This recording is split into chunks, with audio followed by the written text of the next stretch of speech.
Molarity करते हैं। Molarity क्या होता है? It is defined as the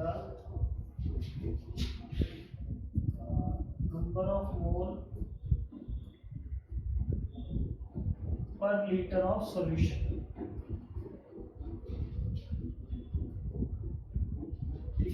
molarity को हम कैपिटल एम से दिखाते हैं। फॉर्मूला क्या है? Number of moles volume of, volume किस में होना चाहिए? लीटर। अगर हम वैसे फॉर्मूला देखें W/M वॉल्यूम। W हमेशा हम क्या यूज करेंगे यहाँ पे टर्म? W क्या बता रहा है? मास। कैपिटल M क्या बताएगा? Molecular mass. और पूरे हम 12th के अंदर क्या करेंगे कि जहां पे भी हमारा V और A लिखा होगा, तो जहां V होगा उसका मतलब है वहां पे सॉल्यूट है, और A लिखा होगा तो वो क्या है? सॉल्वेंट है। अदरवाइज हम कुछ भी कह सकते हैं अपनी मर्जी के हिसाब से, 1 2 भी लिख सकते हैं, या सॉल्यूट को 2 लिख देते हैं, सॉल्वेंट को 1 लिख देते हैं, ऐसे भी लिख सकते हैं। बट हमारा ये मोलैरिटी का फॉर्मूला है। आगे है मोलैरिटी। मोलैरिटी क्या होता है? It is defined as the number of moles per KG of solvent. मतलब क्या है कि number of moles per KG of solvent, ये आपका होता है मोलैरिटी, कि कितने नंबर ऑफ मोल होगा 1 kg ऑफ सॉल्वेंट के अंदर। यहाँ पे क्या था? कितने कितने नंबर ऑफ मोल्स होगा 1 लीटर ऑफ सॉल्यूशन के अंदर। ठीक है, और 1 लीटर ऑफ सॉल्यूशन था या 1 kg ऑफ सॉल्वेंट है, थोड़ा ध्यान रखना। यहाँ पे क्या हो जाएगा आपका? Number of moles divide by mass of solvent. किसमें होगा मास? केजी। ठीक है, फॉर्मूला क्या हो जाएगा? यहाँ पे नंबर ऑफ मोल्स दोनों जगह किसका है? Number of moles of solute. ठीक है,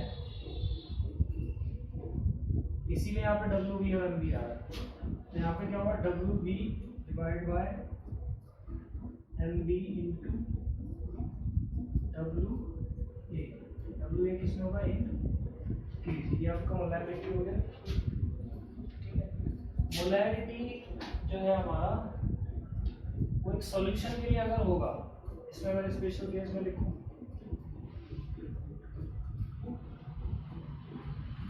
फॉर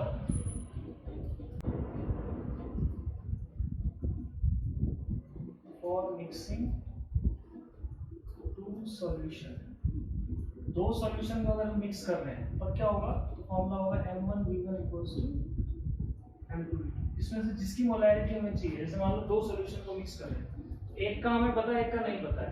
तो अगर एक सॉल्यूशन का हमें मोलैरिटी पता है, वॉल्यूम पता है, दूसरे का हमें मोलैरिटी नहीं पता है लेकिन वॉल्यूम पता है, तो उससे हम दूसरे का भी मोलैरिटी निकाल लेते हैं। मोस्टली इनका यूज कहाँ होता है? टाइट्रेशन में यूज होता है, जिसमें कि एक तो हम जिसको टाइट्रेट कर रहे होते हैं उसका तो पता है कि उसमें से इतना निकला, और एक जो है दोनों का वॉल्यूम हमें पता होता है, और टाइट्रेशन से हमें जिसका हम सॉल्यूशन बनाते हैं उसका हमें मोलैरिटी पता होता है, तो हम उससे दूसरे का भी निकालते हैं। तो ये भी यूज होता है। मोल फ्रैक्शन वगैरह हमने पढ़ा हुआ है 11th में। क्या होता है mole fraction? It is the ratio of number of mole of substance to the total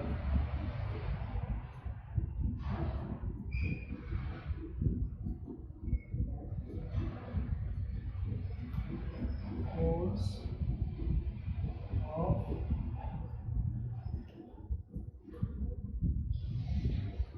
solute ये किसका रेशियो होता है, number of moles of solute to the number of moles of to the total number of moles of solute and solvent. मतलब इसमें क्या होता है, अगर हम जिसका भी निकालते हैं, जैसे मान लो बी का निकालते हैं, हमने यहाँ सॉल्यूट यूज किया है, ठीक है, यहाँ पे हम किसी और मतलब जैसे सॉल्वेंट को भी लिख सकते हैं, ठीक है। तो नंबर ऑफ मोल फ्रैक्शन किसका निकालते हैं, हम किसी एक का निकालते हैं, जैसे नंबर सॉल्यूट का निकालेंगे या फिर सॉल्वेंट का निकालेंगे। तो उसके लिए क्या होना पड़ता है कि जिसका हम मोल फ्रैक्शन निकालते हैं उसी का नंबर ऑफ मोल्स ऊपर आता है, और डिवाइड में क्या होता है, sum of number of moles of solute and solvent. जितने भी आपके सॉल्यूट और सॉल्वेंट है उसका सम होता है, ठीक है। ये आपका मोल फ्रैक्शन वगैरह आता है।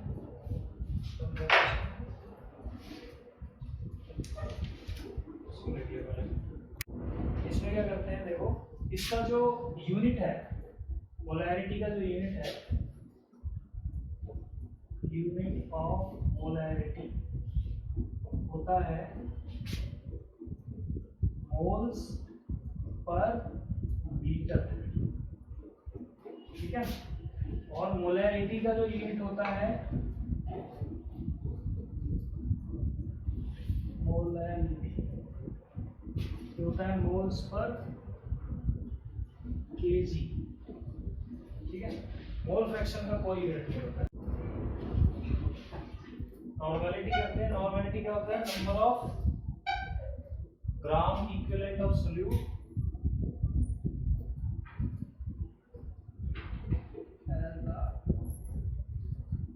Number of gram equivalent of solute per kg of per liter of solution, ठीक है। तो इसको किससे डिनोट करते हैं, n से, नॉर्मलिटी को। Formula number of gram equivalent by volume of solution in liter, ठीक है। नॉर्मलिटी ऐसे होता है। अब इसको और भी फॉर्म में लिख सकते हो, mass of solute in gram divide में equivalent mass into volume in litre, ठीक है। ये होता है। अब हमारा जो इक्विवेलेंट मास है यहाँ तक तो ठीक है। क्या होता है, नॉर्मलिटी क्या होता है, number of gram equivalent by volume of solute, just as molarity है, बट मोलैरिटी से और नॉर्मलिटी में डिफरेंस क्या होता है, वहाँ पे नंबर ऑफ मोल्स होता है, यहाँ नंबर ऑफ ग्राम इक्विवेलेंट होता है। और ग्राम इक्विवेलेंट क्या होता है, मास of solute divided by equivalent mass. अब इक्विवेलेंट मास जो होता है, अलग अलग सब्सटेंसेस का हम निकालते हैं। इक्विवेलेंट मास पहला अगर हम निकालें, mass of N acid, acid का अगर निकालेंगे तो हमारा होता है वो molar mass of acid divide by basicity, ठीक है। बेसिसिटी ऑफ एसिड, इसका मतलब होता है नंबर ऑफ H प्लस, ठीक है। एग्जांपल से अगर मैं दिखाऊं, जैसे आपका HCl है, ठीक है। HCl में से हमारे कितने H प्लस निकले, एक, कितने निकले, एक। तो बेसिसिटी ऑफ HCl क्या हो गया, 1, क्या हो गया, 1। ऐसे अगर H2SO4 ले, यहाँ पे 2H plus plus SO4 2 minus, तो बेसिसिटी ऑफ H2SO4 क्या होगा, 2 होगा, ठीक है ना। समझ आ गया बेसिसिटी। ऐसे अगर हम किसी बेस का निकालें, ऑफ अ बेस, तो क्या होता है, molar mass base by acidity.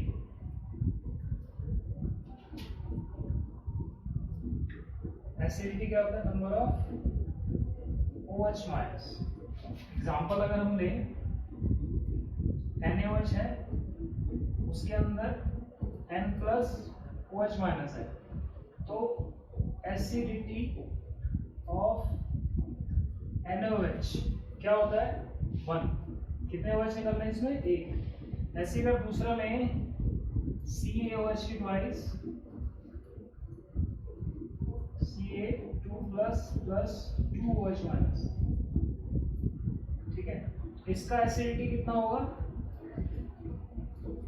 Acidity of NaOH 2, ठीक है। तो अगर आपका कोई एसिड है तो उसकी बेसिसिटी निकलती है, मतलब H प्लस। अगर कोई बेस है तो उसके अंदर जो OH माइनस आयन निकलता है उसको रिप्लेस किया जाता है, तो वो आपका क्या होता है, एसिडिटी निकालेगा। अगर कोई सॉल्ट है, सॉल्ट, ठीक है, सॉल्ट हम क्या कहेंगे, molar mass salt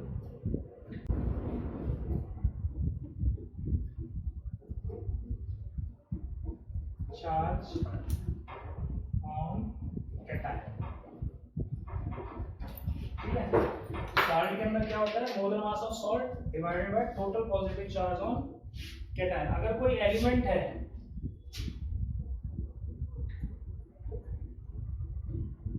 atomic mass of element,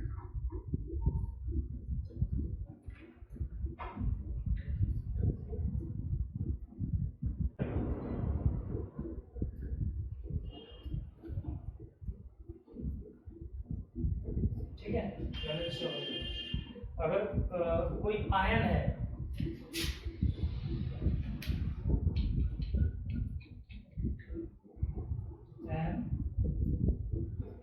ion है, उसका क्या formula, mass of ion divided by charge on ion, ठीक है। दोबारा एक बार देखते हैं। एसिड के लिए क्या होगा, हम उसकी बेसिसिटी निकालेंगे और उसके मॉलिक्यूलर मास से डिवाइड कर देंगे। बेस के लिए क्या करेंगे, उसका मॉलिक्यूलर मास निकालेंगे और उसकी एसिडिटी से डिवाइड कर देंगे। सॉल्ट के लिए हम क्या करेंगे, मोलर मास ऑफ सॉल्ट है, उस मोलर मास जो भी होगा उसका divided by total positive charge on cation. Cation के ऊपर कितना पॉजिटिव है, बेस है, तो उसकी एसिडिटी कैसे निकालेंगे। अगर NaOH है तो उसमें कितने OH आ रहा है, 1, तो उसकी एसिडिटी कितनी हो गई, 1। ऐसे ही इसके अंदर 2 आ रहा है OH, तो इसकी एसिडिटी कितनी होगी, तो ये बेस के अंदर निकालने का है। अगर कोई आपका सॉल्ट है तो total molecular mass of salt divided by positive charge on cation. अगर आपका एलिमेंट है तो atomic mass of element divided by valency of element, ठीक है। ये हो गया एलिमेंट के। ऐसी कोई आयन है तो उस आयनिक फॉर्म में जो उसका फॉर्मूला बना हुआ है, उस formula mass of ion divide by charge on ion. तो ये आपका इक्विवेलेंट मास निकालने के लिए अलग अलग सब्सटेंस जनरल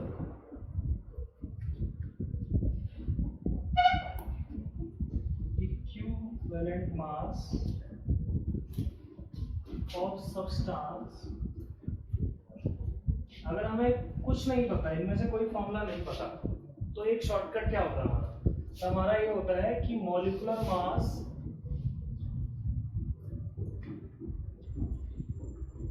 ऑफ सब्सटेंस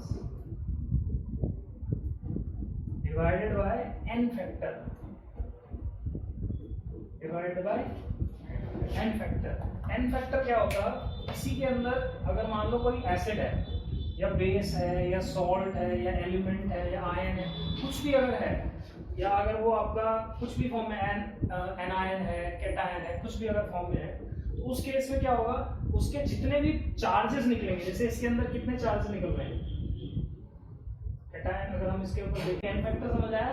कोई भी अगर आयन फॉर्म में, जैसे मान लो कि कोई एनायन है, तो n फैक्टर के लिए अलग अलग उसमें जैसे कोई anion है उसके अंदर कितना anion क्या होता है, लॉस ऑफ इलेक्ट्रॉन या गेन ऑफ इलेक्ट्रॉन?